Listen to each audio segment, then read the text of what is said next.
તો ઝઘડિયા દુષ્કર્મમાં દીકરી નિર્ભયાને મળ્યો છે માત્ર 72 દિવસમાં ન્યાય। ત્યારે દુષ્કર્મીને ફાંસીની સજા મળી છે। ત્યારે આરોપી વિજય પાસવાને બાળકીનું અપહરણ કરી બર્બરતાપૂર્વક દુષ્કર્મ ગુજાર્યું હતું। ત્યારે ગુપ્તાંગમાં સળિયાના ઘા સાથે વડોદરામાં 7 દિવસની સારવાર બાદ બાળકી જિંદગી જામેનો આ જંગ હારી ગઈ હતી। ત્યારે વિજય પાસવાનને ફાંસી સાથે પીડિત પરિવારને 10 લાખનું વળતર ચૂકવવા અંકલેશ્વર સેશન્સ કોર્ટ દ્વારા ચુકાદો આપવામાં આવ્યો છે। ત્યારે સરકારી વકીલ પરેશ પંડ્યાએ આ કેસને રેરેસ્ટ ઓફ રેર ગણવા કોર્ટને અપીલ કરી હતી।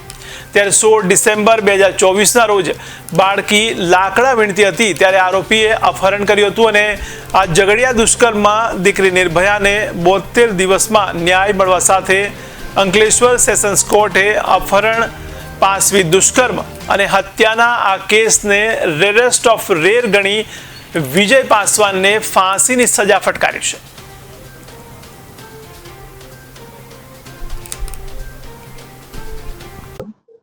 16/12/2024 જ્યારે આ ઝઘડિયા જીઆઈડીસી માં ગુનો બન્યો ત્યારે આપણા પોલીસ અધિક્ષક એસપી સાહેબશ્રીએ જાહેરાત કરેલી કે આ કેસમાં સ્પેશિયલ ટીમનું ગઠન કરવામાં આવશે।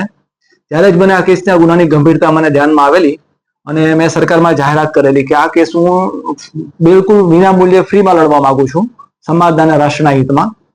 કેસની કાર્યવાહી દરમિયાન 72 દિવસમાં હાલનો કેસ ચાર્જશીટ ફાઇલ થયા પછી ચલાવીને પૂરો કરવામાં આવ્યો છે।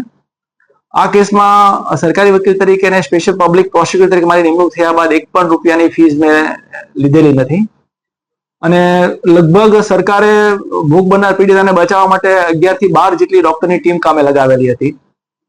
ટ્રાયલ દરમિયાન પોલીસની કામગીરી પણ ઉત્તમ પ્રકારની રહી છે। સમય દરમિયાન બધા જ સાક્ષીઓને ટાઈમસર હાજર રાખવા, એ લોકોને તૈયાર કરીને લાવવા અને બહુ ઉત્તમ કામગીરી પોલીસ એજન્સી મારફતે બજાવવામાં આવેલી છે।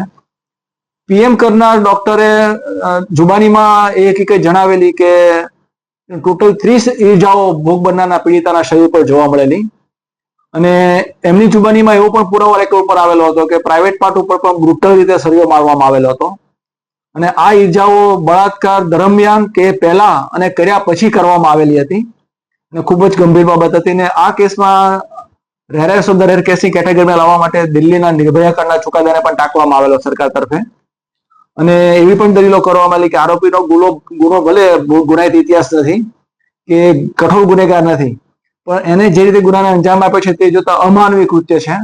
એટલે રેરેસ્ટ ઓફ ધ રેર કેસની કેટેગરીમાં લેવા માટે દલીલ કરવામાં આવી અને કોર્ટે માન્ય રાખી અને ચુકાદામાં એવું વર્ડિક કર્યું છે કે તેનો જીવ ન જાય ત્યાં સુધી ફાંસીના માંચડે લટકાવી રાખવું।